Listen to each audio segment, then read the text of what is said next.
Les extrañará, ¿verdad? Les extrañará que suba con un libro. Y Comitos, de Víctor Resco. Es que me ha vuelto a desconcertar, me ha vuelto a interesar, me ha vuelto a hacer pensar y muchas de las, no muchas, algunas de las certezas las vuelve a cuestionar. ¿Qué es lo interesante del mundo que estamos viviendo, presidente, queridos amigos? También se preguntarán, pero ¿cómo un viejo como tú se ocupa de los problemas como el cambio climático? Si a ti ya no te va a tocar. Le va a tocar a cualquiera, y a mí no me va a tocar el efecto del cambio climático o de otras cosas de las que nos ocupamos. Justamente por eso, porque a mí ya no me va a tocar. Por tanto, no soy sospechoso. Me preocupo del futuro de los demás. Mi cabeza no está pensando en el pasado, salvo para saber de dónde venimos. Porque si no sabemos de dónde venimos, lo que es seguro es que no sabemos a dónde vamos. Por lo tanto, salvo por eso, me preocupa el futuro. Y me preocupa el futuro que no es el mío, sino el de los demás. Por eso me ha impresionado tanto el libro de Víctor Resco. Entonces, como decía Rocío, estamos en este lío de analizar los incendios forestales que hemos discutido con California. California es el mejor servicio de lucha contra incendios del mundo. Con los mayores medios técnicos. Después vamos a oír a uno de los amigos que está allí en California en este momento y que además es muy considerado allí. Pero claro, cuando participamos en eso hace un par de años, todavía afectado por las consecuencias de la pandemia, mi debate era, en parte de ese seminario, sobre las medidas preventivas en la lucha contra incendios. Políticas públicas de prevención. No políticas públicas de lucha contra incendios. En eso poco le podíamos decir a California, porque más medios son imposibles. Ya para que la gente se lo crea, además lo ponen con colorines, ¿no? Entonces cae agua llena de colorines, no sé, servirá o no, porque ya se ha saturado la capacidad de extinción o se ha sobrepasado. Por tanto, eran medidas preventivas. Yo tenía que hacer una conferencia, es una anécdota tan real como la política misma. Y el interlocutor era el gobernador de California, pero el gobernador de California no quiso hablar en ese momento de las políticas de prevención. Agradeció la participación, pero no quiso mojarse en eso. Porque realmente es un terreno muy difícil. Cuando los ciudadanos ven que arde el monte, lo que quieren es más aviones, más helicópteros, más no. Y si fuéramos Trump, que pongan los aviones más grandes del mundo llenos de agua, aunque sea para apagar el incendio de la Catedral de Notre Dame en París. Se le ocurrió. Dice, vamos a poner ahí un Airbus grande que le caiga agua encima a esa catedral y lo que quede hacemos una torre Trump, porque no va a quedar absolutamente nada. Entonces, estamos en un problema difícil, por eso citaba a Víctor. Primero quería decir, en un pequeño aparte, como habéis hablado tan claramente de que la cooperación público-privada es imprescindible y ni siquiera será suficiente, hace falta la complicidad, además de una buena parte de la sociedad, que no se crea ni el catastrofismo de algunos que se va a extinguir la humanidad y que el apocalipsis llega, ni el negacionismo de otros. Repito, son más rentables. Yo el otro día vi un artículo en prensa española de alguien que decía, pero bueno, esto del CO2, es que sin CO2 no podríamos vivir. Es un tipo con ínfula científica. Tiene razón, no podríamos vivir. ¿Y qué quieres decir con eso? Bueno, yo decía, el paréntesis que quería hacer es que en Chile, justamente en Chile, acaba de matarse un capitán de aviación sevillano que trabaja en una empresa que coopera con Chile, y quiero darle el pésame a la familia. Fernando Solás es el capitán que ha muerto. En nombre de todos, para compartir el pesar de la familia, porque estaba arriesgando su vida heroicamente. Pues la lucha contra incendios tiene algunas complejidades, entre otras cosas, la dificultad. Y tampoco quiero darle muchas cifras para no abrumarlos, porque ni, como diría Víctor, ni se va a extinguir la humanidad, pues acabar con el ser humano es bastante complicado. Va a ser más complicado todavía que acabar con los dinosaurios. Por tanto, no es un problema de hecho, ¿no? Pero que lo que viene es cada vez más grave y acumulativo, no cabe duda. Por tanto, les daré un solo dato. Les daría mucho, me sería divertido incluso hablar de qué está pasando en la Amazonía boliviana, o de qué está pasando, y acaba de ser citado, en Canadá. ¿Cuándo nos preocupamos de Canadá? Que dije en el anterior seminario. De lo que estaba ocurriendo en Canadá nos preocupa cuando no se podía respirar en Nueva York. Pero hasta que en Nueva York no se ahogaba la gente, dicen, ¿qué está haciendo Canadá? Eso queda muy lejos de nosotros. Pero es que ha llegado aquí lo de Canadá. Y podría dar muchos ejemplos. Todavía está ardiendo lo que ardió el año pasado, o hace año y medio, en el sur de Francia. Todavía la pequeña tundra que tienen debajo sigue ardiendo. Todavía sigue ardiendo por debajo Siberia, después de meses y meses de nieve. Eso es lo que pasa en Canadá, entre otros sitios. Entonces, una sola cifra. ¿Cuál es el dato final de la evaluación que han hecho de incendios forestales en 2023, el año que acaba? 400 millones de hectáreas se han perdido en incendios forestales. 400 millones de hectáreas. Y además hay 6.500 millones de toneladas de CO2.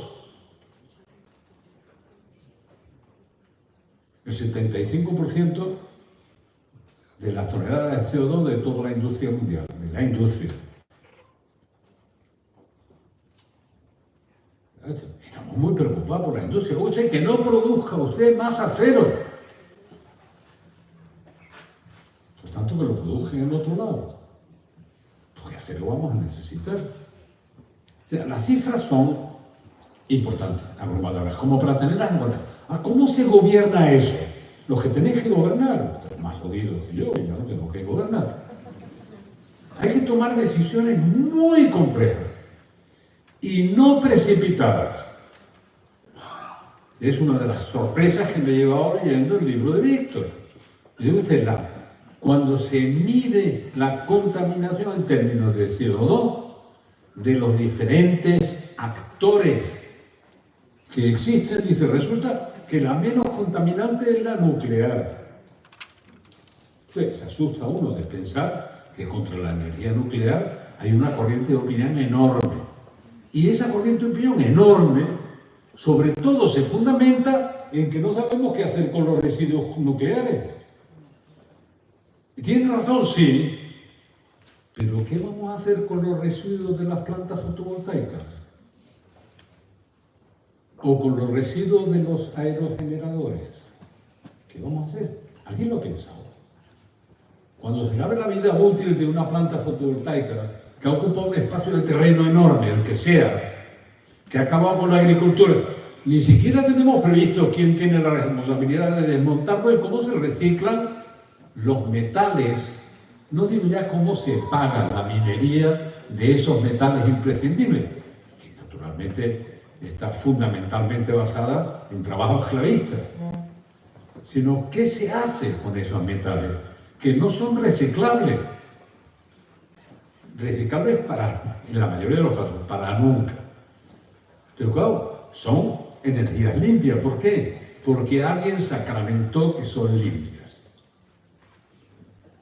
Y sacramentando que son limpias. Energía limpia no hay. Yo me acuerdo de la famosa frase del impuesto al sol. Dice usted que el impuesto al sol, el único que no se paga es cuando te tumbas en la playa panza arriba y te da el sol. O cuando estás en la terraza, que alguna gente lo hace, en la terraza de un piso o en una azotea y te da el sol. Por supuesto que no le puedes poner un impuesto a tomar el sol panza arriba en la playa. Pero si quiere transformar eso en energía, no digo que tenga que haber impuestos o no, no voy a meter en ese debate. Ahí hay un esfuerzo de transformación que tiene enorme cantidad de componentes que no es gratis, que no te lo regala nadie. Por tanto, estamos ante un problema enormemente complejo. Y yo no quiero ocupar mucho tiempo, además porque Moreno Bonilla se tiene que ir. Que es un lugar en el que se hace mucha cosa y se pierde mucho. En el tema este les diré, yo hice un informe sobre el futuro de Europa en 2010, entre 2010 y 2012. porque me lo encargaron, no porque quisiera. 2 años haciendo el informe sobre el futuro de Europa. Y años después me di cuenta de que ninguno de los que me lo habían encargado lo habían leído. O sea que fue un esfuerzo que me condujo a la melancolía. Yo sabía que me iba a conducir a la melancolía. Y bueno, hemos hablado del futuro de Europa 2020, 2030. Nadie lo ha leído. De vez en cuando me encontraba con algún presidente que me decía, oye, ¿y qué dijisteis de la relación con Rusia? ¿Lo has leído? No eran más que 40 folios, tampoco que fuera un enorme. No es verdad que algunos de esos esfuerzos le conducen a la melancolía y que da pena el esfuerzo que hay que hacer para ir aclarando las cosas.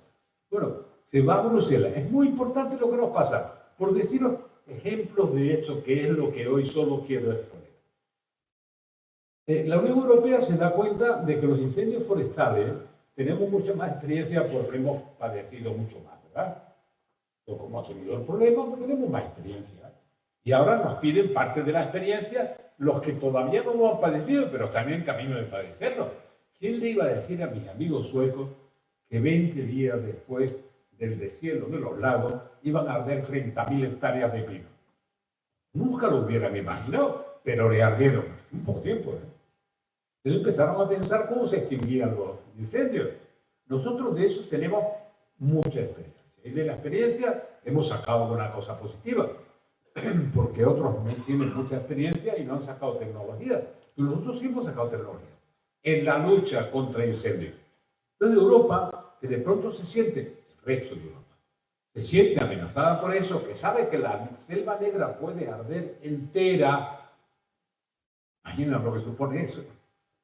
¿Sabe que se puede desplazar el incendio? Pues empieza a preocuparse. Y han tomado una decisión que tú acabas de citar. Han puesto más medios de lucha contra incendios en los presupuestos de los próximos años. Se han olvidado de poner algo de presupuesto en la prevención de los incendios forestales. Son también políticas públicas. ¿Por qué? Una vez más lo diré. Porque a partir de una determinada cantidad por hectárea de combustible, el incendio no se puede extinguir por muchos medios que tengamos. La única variable sobre la que podemos actuar es el combustible. Y cada vez hay más combustible en el monte. Y los que saben de esto, los que están todo el día con las mangueras y con la preocupación, los técnicos, se dan cuenta de que la cantidad de combustible aumenta cada año, sobre todo cuando se tiene éxito en la extinción de incendios. Entonces, esas cifras que repito muchas veces, pero yo creo que el oficio este de político es un oficio de carpintero. Algunos creen que es un oficio de mago. No, en absoluto. Carpintero hay que dar muchos martillazos para que el clavo se clave. No, no hay quien se entere. No, yo ya lo dije. Bueno, pues en ese oficio de carpintero, una vez más tengo que decir, no, mire usted, mientras más éxito tenemos en la extinción de incendios, 98% llegamos a tiempo durante varios años. El 98% de los incendios no significan nada. El 2% de los incendios que se nos escapan significa el 98% de la superficie quemada. Nosotros tenemos algunas soluciones siempre, y además si nos dedicamos a la política más. Tenemos que buscar a un culpable como buenos cristianos. ¿De quién será el culpable? Ecoterrorista, no sé cuánto, no sé qué. Luego, cuando el culpable es un rayo, no sabemos qué hacer con el culpable. Es decir, ¿qué hacemos con este culpable? Un rayo que ha tomado, que fue lo que pasó en la Sierra de la Culebra hace unos años. Hubo 8 o 9.000 rayos y 8 o 9 tuvieron la mala costumbre de tocar con algo que empezó a arder. No había manera de decir, no, es imposible que haya una coincidencia de un montón de fuego, de 7 u 8, salvo que haya un malvado terrorista que hay que llevarlo a la cárcel. Era el viejo Surra, la tormenta eléctrica, que empezó. Y no había manera de luchar contra eso. No tenemos que buscar los culpables, tenemos que saber cómo somos capaces de combatir eso. Porque va a seguir ocurriendo. Y la contradicción de tener éxito un año, otro año, otro año, otro año, en llegar a tiempo, lo hacen estos señores con las técnicas de lucha contra incendios.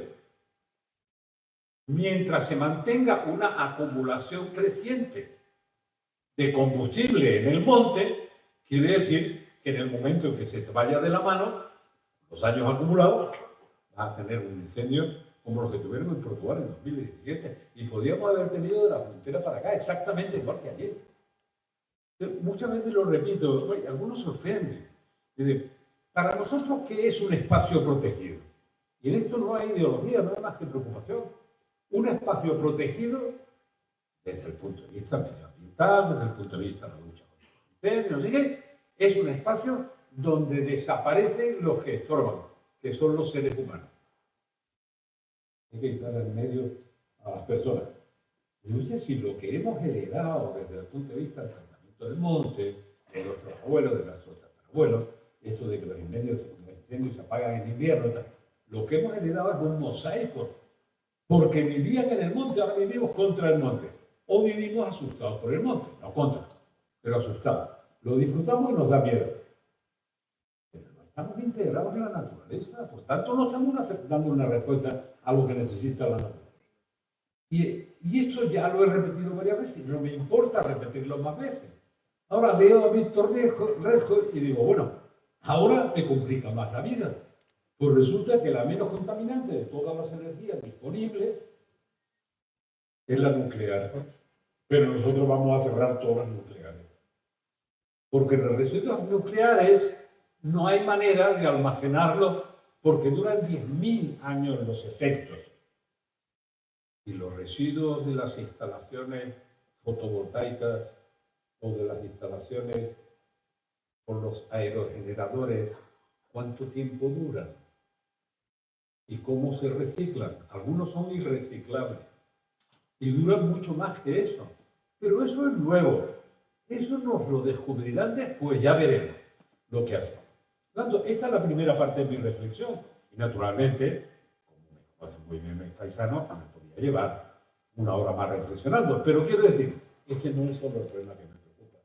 Y lo estoy padeciendo ahora, aquí, todo el mundo, ¿eh? Y lo que tiene la responsabilidad de gobernar más, no solo tenemos devastadores incendios forestales, no solo que necesitan medidas preventivas para disminuir la cantidad de combustible que es posible combatir con los medios técnicos disponibles, sino que además tenemos no problemas de sequía como decía nuestro gran protector, la pertinaz sequía, no. Tenemos problemas de recursos hídricos insuficientes que no sabemos ni podemos gestionar. Y nos tenemos que poner de acuerdo para gestionarlo, porque puede venir la corriente del Niño y que llueva mucho, un rato. Pero la progresión no es a que haya más agua. En Andalucía o en Cataluña, en eso os podéis poner de acuerdo, lo demás no. Pero en que no hay agua, no va a haber más agua, no, puede haber un poco menos de sequía, pero más agua no, los recursos hídricos disponibles son muy limitados. Y la evolución climática no augura que va a haber más recursos hídricos, sino que tenemos que tener más talento para administrar los que tenemos o para extraer algunos otros, cuestan dinero, y coste energético, etcétera, para satisfacer nuestras necesidades. O sea, que tenemos que mejorar toda nuestra capacidad tecnológica frente a la escasez de recursos hídricos. No se engañen, eso no tiene arreglo. Podemos satisfacer a una parte de la gente que reclama. Pero cuando se saliniza un acuífero donde se producen aguacates y 40 litros por kilo de aguacate, cuando se saliniza, no es un problema de pedir que nos traigan agua de 300 kilómetros, que claro que lo resuelve. Pero cuando se saliniza ya no es recuperable.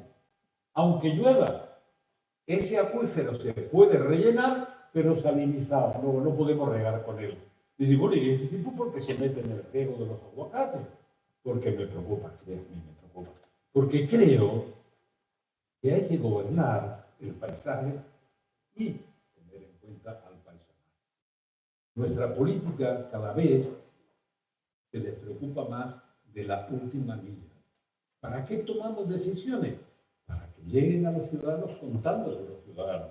Y muchos nos van a enseñar más de lo que sabemos y de lo que sale de las oficinas, de los grandes enterados que parece que lo saben todo, pero que no conocen a la gente, no conocen a los paisanos, no conocen el paisaje. Por eso algunas veces digo, ni el paisaje ni el paisanaje.